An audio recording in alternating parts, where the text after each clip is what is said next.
أعوذ بالله من الشيطان الرجيم. بسم الله الرحمن الرحيم. سبح اسم ربك الأعلى الذي خلق فسوى والذي قدر فهدى والذي أخرج المرعى فجعله غثاء أحوى سنقرئك فلا تنسى إلا ما شاء الله إنه يعلم الجهر وما يخفى ونيسرك لليسرى فذكر إن نفعت الذكرى سيذكر من يخشى ويتجنبها الأشقى الذي يصلى النار الكبرى ثم لا يموت فيها ولا يحيا. پناہ مانگتا ہوں میں اللہ کی شیطان مردود سے. شروع کرتا ہوں اللہ کے نام سے جو بڑے مہربان نہایت رحم والے ہیں. اے نبی جی، آپ اپنے رب کے نام کی تسبیح بیان کیجئے جو بہت ہی اعلیٰ ہے، یعنی جس کی شان بہت ہی بلند و بالا ہے، جس نے پیدا کیا اور درست کیا، صحیح سالم بنایا، ٹھیک ٹھاک کیا، اور جس نے اندازہ کیا اور پھر راہ دکھائی، اور جس نے تازہ گھاس پیدا کی پھر اس نے اس کو سکھا کر سیاہ کوڑا کر دیا. اے نبی جی، ہم آپ کو پڑھائیں گے پھر آپ نہیں بھولیں گے مگر جو کچھ اللہ چاہے.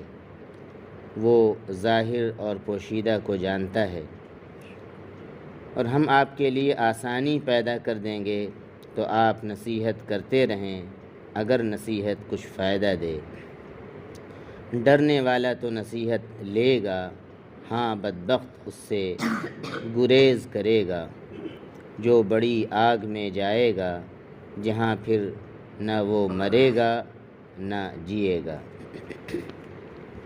اس سورت کا نام سورۃ الاعلیٰ ہے اور آپ لوگوں نے سنی ہوگی نمازوں میں، خاص طور پر جمعے کی نماز کی پہلی رکعت میں اور عید کی نماز کی بھی پہلی رکعت میں یہ سورت سنی ہوگی.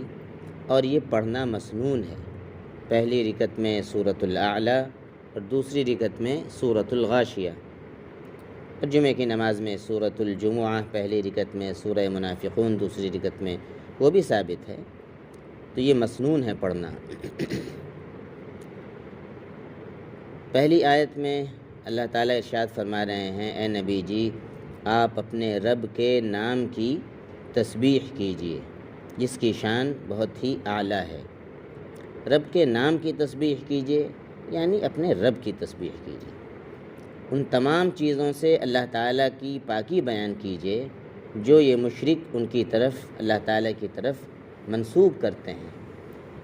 ہم لوگوں نے اردو قاعدے کی پہلی کتاب میں بچپن میں پڑھا ہوگا، اللہ ایک ہے، پاک اور بے عیب ہے.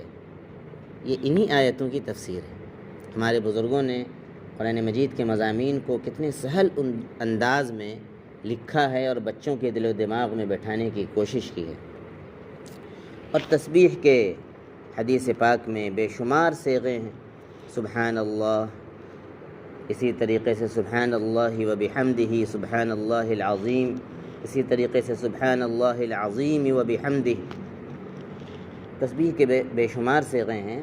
اللہ تعالیٰ کی جتنی زیادہ پاکی بیان کی جائے اتنا زیادہ بندہ اللہ تعالیٰ سے قریب ہوتا ہے، جسے ہم تیسرا کلمہ کہتے ہیں، سبحان اللہ والحمد للہ ولا الہ الا اللہ واللہ اکبر. اور سبحان اللہ و بحمدہ سبحان اللہ العظیم کی کتنی فضیلت ہے حدیث پاک میں. صحیح بخاری کی آخری روایت ہے، کلمتان خفیفتان علی اللسان دو کلمے ایسے ہیں جو زبان پر ہلکے پھلکے ہیں، ثقیلتان فی المیزان، اور میزان عمل میں بہت بھاری ہیں، حبیبتان الی الرحمن، اور رحمان کو بہت پسند ہیں، سبحان اللہ وبحمدہ سبحان اللہ العظیم۔ وہ کیا ہیں؟ سبحان اللہ وبحمدہ سبحان اللہ العظیم۔ ایک روایت میں سبحان اللہ العظیم وبحمدہ، اس کو پڑھا جائے، اسی کلمے کی برکت سے انسانوں کو روزی دی جاتی ہے۔ تو بے شمار تسبیح کے کلمے ہیں، تسبیح کے صیغے ہیں، ان کو زیادہ سے زیادہ پڑھا جائے۔ نبی کو حکم دے کر گویا کہ صحابہ کو اور آپ کی امت کو حکم دیا جا رہا ہے۔ الذی خلق فسوی، اس رب کی تسبیح بیان کیجئے جس نے پیدا کیا، انسان کو پیدا کیا اور صحیح سالم بنایا۔ سورہ اذا السماء انفطرت میں ہے، یا ایھا الانسان ما غرک بربک الکریم، اے انسان تجھے اپنے کریم رب سے کس چیز نے دھوکے میں ڈال رکھا ہے؟ الذی خلقک فسواک فعدلک، جس نے تجھ کو پیدا کیا، نطفے سے پیدا کیا تو کچھ نہیں تھا اور تجھے وجود بخشا، فسواک، اور پھر تجھے ٹھیک ٹھاک بنایا، تجھے کھڑا بنایا۔ جانور لیٹ کر چلتے ہیں اور تجھے اللہ تعالیٰ نے کھڑا بنایا، اور تیرے اعضاء کو اللہ تعالیٰ نے برابر بنایا، دونوں ہاتھ برابر ہیں، دونوں پیر برابر ہیں، آنکھیں دو بنائیں، کان دو بنائے، جس چیز کی ضرورت زیادہ تھی وہ دو بنائے، یہ بھی تسویے میں داخل ہے، برابر بنایا۔ آنکھوں کی ضرورت سامنے تھی تو سامنے اللہ تعالیٰ نے آنکھیں بنائیں، پیچھے نہیں بنائیں۔ فسواک فعدلک، اور تجھے بہترین اللہ تعالیٰ نے اعتدال کے ساتھ پیدا کیا، تجھے خوبصورت بنایا، اور ہر چیز معتدل انداز میں اللہ تعالیٰ نے تجھے وجود بخشا۔ اور سورۃ التین کے اندر ہے، لقد خلقنا الانسان فی احسن تقویم، کہ ہم نے بے شک انسان کو بہترین سانچے میں ڈھالا ہے۔ تو تجھ پر اللہ تعالیٰ نے اتنے احسانات فرمائے ہیں۔ والذی قدر، اور جس اللہ تعالیٰ نے اندازہ کیا، ہر چیز کا اندازہ کیا، اور بعض مفسرین کہتے ہیں کہ تقدیر بنائی، فہدا، اور پھر انسان کو راہ دکھائی۔ ایک راہ دکھانا تو یہ ہے کہ انسان کو اللہ تعالیٰ نے زندگی کی ضروریات کی ہدایت کی، رہنمائی کی، کھانے پینے کی چیزوں کی اور اشیاء کی، اس کے نام بتائے اللہ تعالیٰ نے حضرت آدم علیہ السلام کو، پھر سارے انسانوں کو۔ اور دوسری ہدایت جو اس سے بڑی ہے کہ اللہ تعالیٰ نے حق و باطل میں تمیز پیدا کی، اس کے اندر راہ ہدایت اس کو دکھائی، شریعت نازل کی، انبیاء اور رسول کو اللہ تعالیٰ نے مبعوث کیا، اور آسمانی کتابیں نازل کیں، اور صحیح راہ اس کو دکھائی، صراط مستقیم اس کو اللہ تعالیٰ نے دکھائی۔ والذی اخرج المرعى، اور جس اللہ تعالیٰ نے تازہ گھاس پیدا کی، جس کو جانور کھاتے ہیں۔ پہلے اللہ تعالیٰ نے انسانوں پر اپنے احسانات کو بیان فرمایا، یہاں پر جانوروں پر اللہ تعالیٰ نے جو احسانات کی اس کو بیان فرما رہا ہے، اور جانور کو بھی خود انسان ہی استعمال کرتا ہے۔ تو جس اللہ تعالیٰ نے تازہ گھاس پیدا کی، فجعلہ غثاء احوا، پھر اس نے اس کو سکھا کر سیاہ کوڑا کر دیا۔ جس اللہ نے تازہ پیدا کی، پھر وہی اللہ تعالیٰ اس کو کیا کر دیتا ہے؟ اس کو سیاہ کر دیتا ہے اور اس کو کوڑا بنا دیتا ہے، پھر وہ کسی قابل نہیں رہتی ہے۔ اسی تازہ اور شاداب گھاس کو اللہ تعالیٰ سکھا کر سیاہ کوڑا بھی کر دیتے ہیں۔ سنقرئک فلا تنسیٰ، اے نبی جی ہم آپ کو پڑھائیں گے پھر آپ نہیں بھولیں گے، یعنی قرآن آپ کو پڑھائیں گے اور پھر آپ بھولیں گے نہیں، الا ما شاء اللہ، مگر جتنا اللہ تعالیٰ خود چاہے، بھلانا تو آپ بھول جائیں گے۔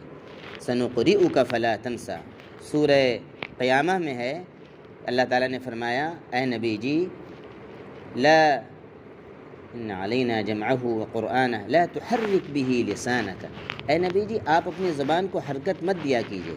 نبی پاک صلی اللہ علیہ وسلم پر جب وحی نازل ہوتی تھی تو آپ جلدی جلدی اس کو پڑھا کرتے تھے تاکہ وہ یاد ہو جائے۔ تو اللہ تعالیٰ نے فرمایا کہ اے نبی جی آپ اس کی زحمت مت اٹھایا کیجیے، لا تحرک بہ لسانک، اپنی زبان کو جلدی جلدی حرکت مت دیا کیجیے، لتعجل بہ، تاکہ آپ کو وہ جلدی یاد ہو جائے۔ ان علینا جمعہ، ہمارے ذمے ہے اس کو جمع کر دینا، وقرآنہ، اور پھر اس کو دوبارہ آپ کی زبان سے پڑھوا دینا۔ ثم ان علینا بیانہ، اور صرف اتنا ہی نہیں، پھر ہمارے ہی ذمے ہے اس کو بیان کروا دینا، آپ اس کی تفسیر بیان کر دیں گے۔ اسی لیے سب سے پہلی تفسیر قرآن مجید کی کیا ہے؟ خود قرآن مجید کی تفسیر کرتا ہے۔ القرآن یفسر بعضہ بعضا۔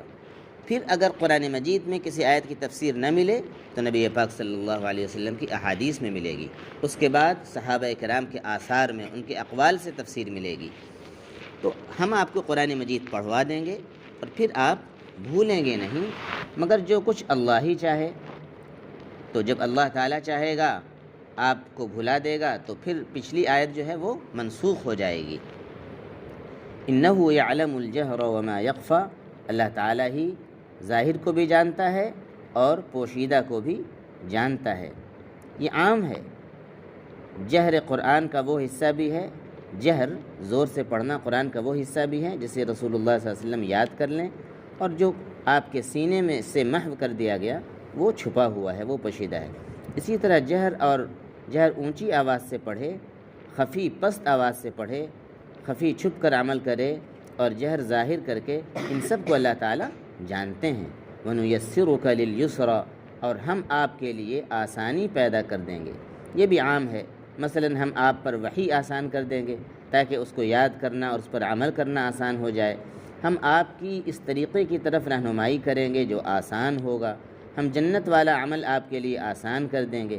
ہم آپ کے لیے ایسے افعال و اقوال آسان کر دیں گے جن میں خیر ہو، اور ہم آپ کے لیے ایسی شریعت مقرر کریں گے جو سہل ہو، مستقیم ہو، معتدل ہوگی، اس میں کوئی کجی، عسر اور تنگی نہیں ہوگی۔ سَيَذَّكَّرُ فَذَكِّرْ إِن نَفَعَتِ الذِّكْرَى، تو اے نبی جی آپ نصیحت کرتے رہیں اگر نصیحت کچھ فائدہ دے، یعنی واعظ و نصیحت وہاں کریں جہاں محسوس ہو کہ فائدہ مند ہوگی۔ یہ واعظ و نصیحت اور تعلیم کے لیے ایک اصول اور ادب بیان فرما دیا۔ امام شوکانی کے نزدیک مفہوم یہ ہے کہ آپ نصیحت کرتے رہیں چاہے فائدہ دے یا نہ دے، کیونکہ انذار و تبلیغ دونوں صورتوں میں آپ کے لیے ضروری تھی۔ سَيَذَّكَّرُ مَن يَخْشَىٰ، ڈرنے والا تو نصیحت حاصل کر لے گا۔ جب آپ نصیحت کریں گے تو جس کے دل میں اللہ کا ڈر ہوگا، خوف خدا ہوگا، وہ ضرور نصیحت پکڑے گا۔ وَيَتَجَنَّبُهَا الْأَشْقَىٰ، ہاں جو بدبخت ہی ہوگا وہ اس سے گریز کرے گا، وہ اس سے اعراض کرے گا، وہ اس سے نصیحت حاصل نہیں کرے گا۔ یعنی آپ کی نصیحت سے وہ یقیناً عبرت حاصل کریں گے جن کے دلوں میں اللہ کا خوف ہوگا، اور اس سے وہ نصیحت نہیں اٹھائیں گے جن کے دلوں میں کفر ہوگا اور جو کفر پر اصرار کریں گے اور اللہ کی معصیتوں میں جو منہمک رہیں گے۔ وَيَتَجَنَّبُهَا الْأَشْقَىٰ، اور وہ شخص اس نصیحت سے گریز کرے گا جو بدبخت ہوگا، الَّذِي يَصْلَى النَّارَ الْكُبْرَىٰ، اور جو کل قیامت میں بڑی آگ میں جائے گا۔ ثُمَّ لَا يَمُوتُ فِيهَا وَلَا يَحْيَىٰ، پھر اس کی وہاں پر یہ کیفیت ہوگی کہ وہاں پر نہ وہ مرے گا نہ جیے گا۔ یعنی اللہ تعالیٰ اس کی ایسی کیفیت کر دیں گے کہ وہ چاہے گا کہ اس عذاب سے بچنے کے لیے ہم مر جائیں۔ دنیا میں بھی آدمی جب پریشان ہوتا ہے بہت زیادہ تو کہتا ہے کہ اے اللہ موت ہی دے دیجیے، حالانکہ موت مانگنے سے منع کیا گیا ہے۔ لیکن انسان یہ چاہتا ہے، خاص طور پر کافر انسان، کہ میں مر جاؤں۔ اور کتنے لوگ سوسائڈ کر رہے ہیں یورپ میں، اپنے آپ کو انجیکشن لگا دیتے ہیں زہر کا، مر جاتے ہیں۔